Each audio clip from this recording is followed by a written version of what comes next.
precisely with old age and the passage of time, the time of testimony, the time of life. The first passage of Jesus is warning to Peter, when you were young, you were self-sufficient. When you will be old, you will no longer be so much the master of yourself and your life. We can talk about myself, who has now to be pushed in a wheelchair. Old age brings us all these illnesses. We don't have that energy of young people. And your testimony will also be accompanied by weakness. You must be a witness to Jesus, even in your illness, even in death. St. Ignatius of Loyola says, we must give testimony just as we have lived. The end of life must be the end of a disciple's life. Jesus speaks to us according to our age. The evangelist adds his commentary explaining that Jesus was alluding to the extreme witness, that of martyrdom and death. But we can also understand more generally the meaning of this admonition.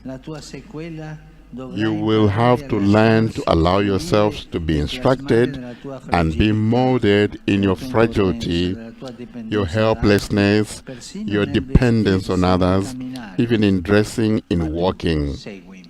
But you follow me.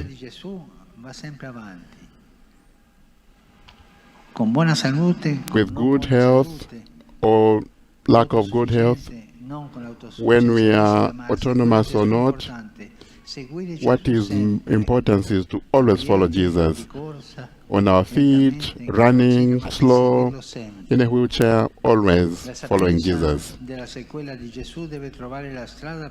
The wisdom of following must find its way in the profession of faith.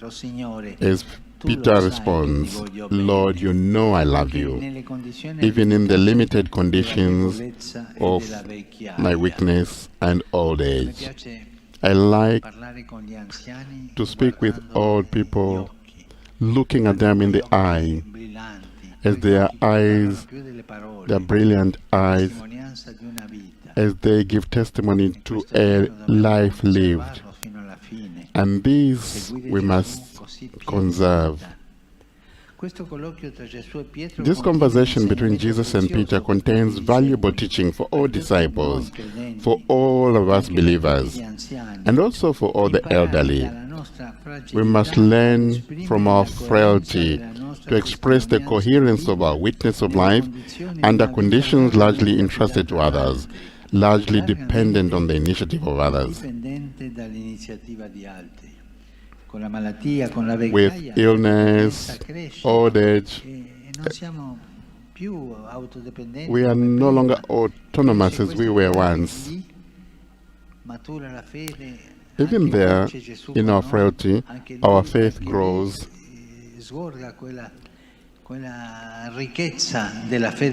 And there is a richness of a life of faith well lived.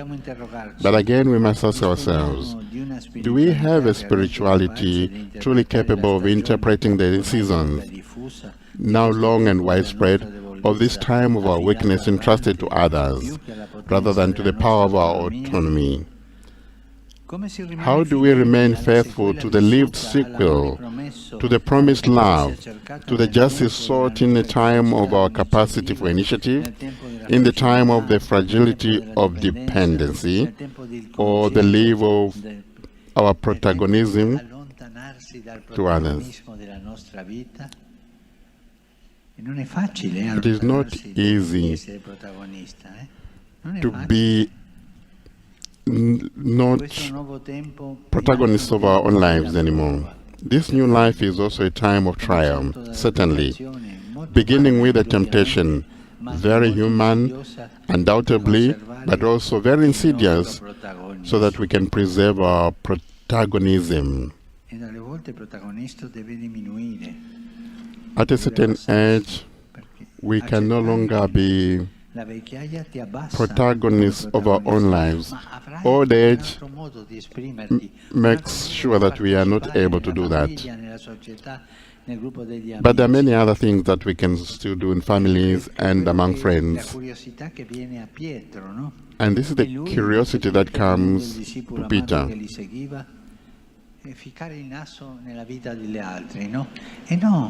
Peter wanted always to enter and to be curious in the lives of others, and Jesus says to him, be calm.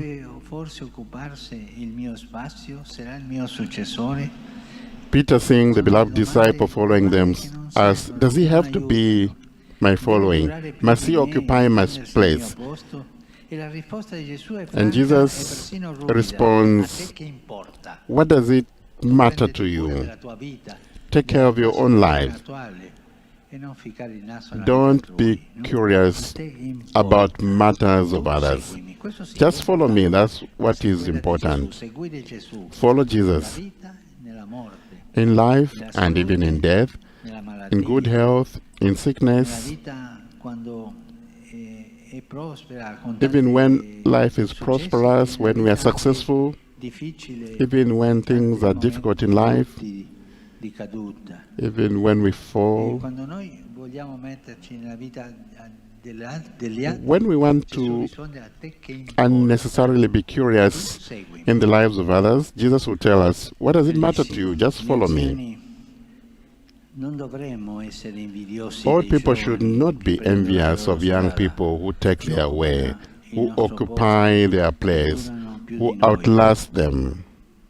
The honor of their faithfulness to their Son love, their fidelity to the following of the faith they have believed in, even in conditions that bring them near to the leave of life, is their title of admiration for the generations to come and of grateful recognition from the Lord.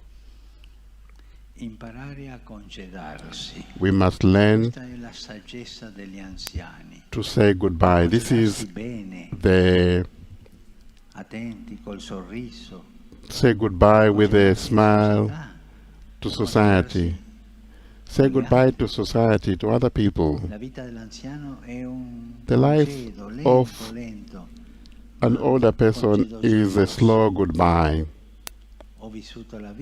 I have lived my life.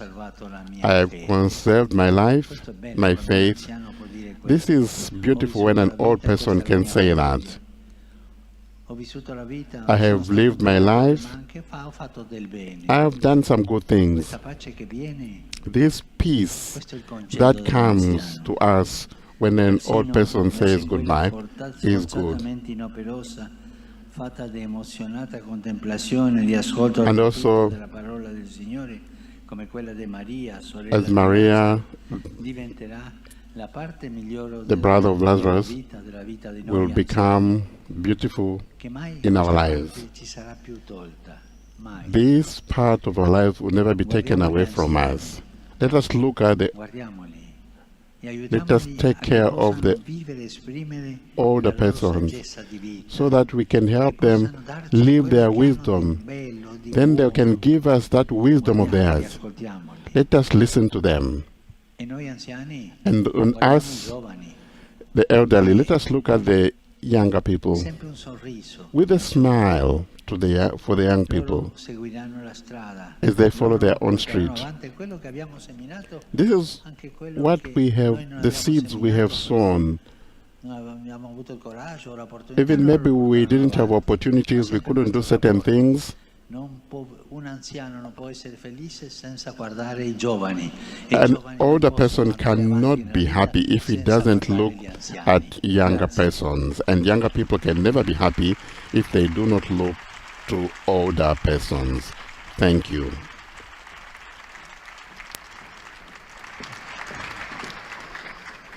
We just listened to a very moving catechesis on old age and learning to say goodbye as our lives come to an end.